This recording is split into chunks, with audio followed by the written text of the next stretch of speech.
Do you know, the more you explain your offer, the more resistance you can actually create. Most people hear that and they immediately think, right, I just need to say less. Well, that's not the answer.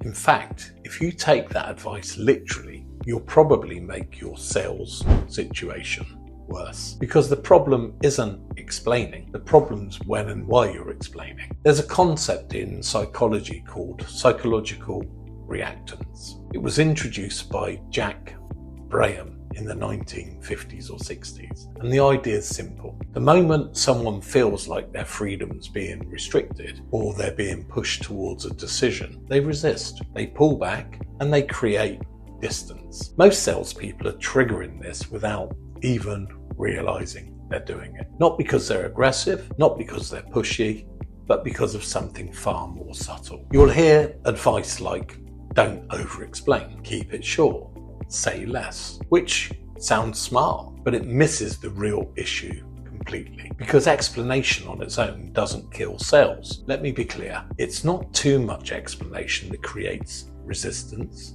It's explaining before the buyer's ready to hear it. Think about what most salespeople do on a sales call. They start structuring features, benefits, how great the product is, why it's worth the money. Then they try to justify their price. They try to position the value, and they do all of that before the prospect has fully bought in to their own problem.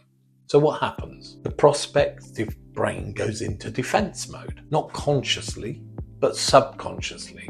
The brain's saying, hang on, I feel like I'm being led somewhere. I feel like I'm being persuaded. I feel like I'm being moved towards a decision I haven't decided to make yet. So what do? They don't argue, they don't push back aggressively. They say, I think I need to think about it.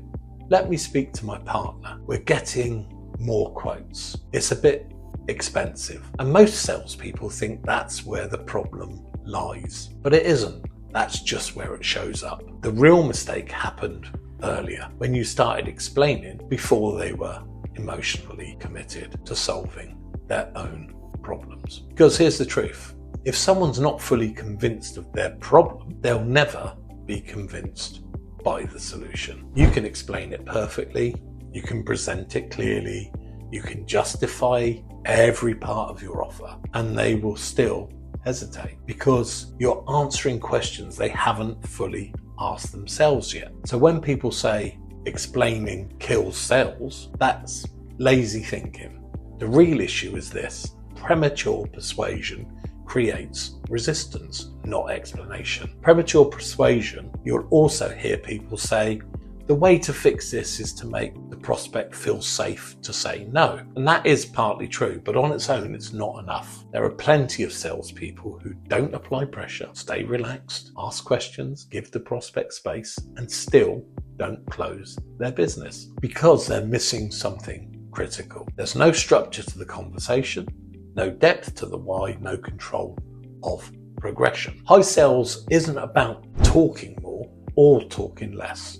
It's about controlling when things happen. Here's what actually works first. You build the why, not a surface level why, deep, emotional, real why now. Why not last year? Why not next year?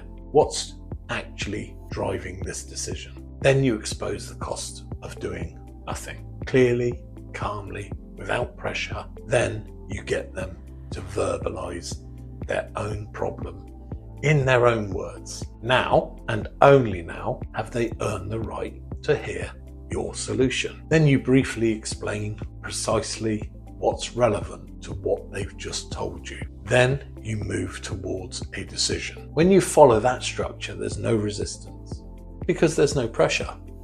You're not pushing them forward, you're walking with them as they convince themselves. So don't take away from this, explain less. Take this, only explain what they've earned the right to hear. Because if you get that right, you don't need to convince anybody of anything. The decision becomes the natural next step. And if you're still hearing, I need to think about it, you're not losing the sale at the end, you're losing it on how you're structuring your conversation. If you're still hearing, I need to think about it. Comment, think, and I'll show you exactly where your conversation is breaking down.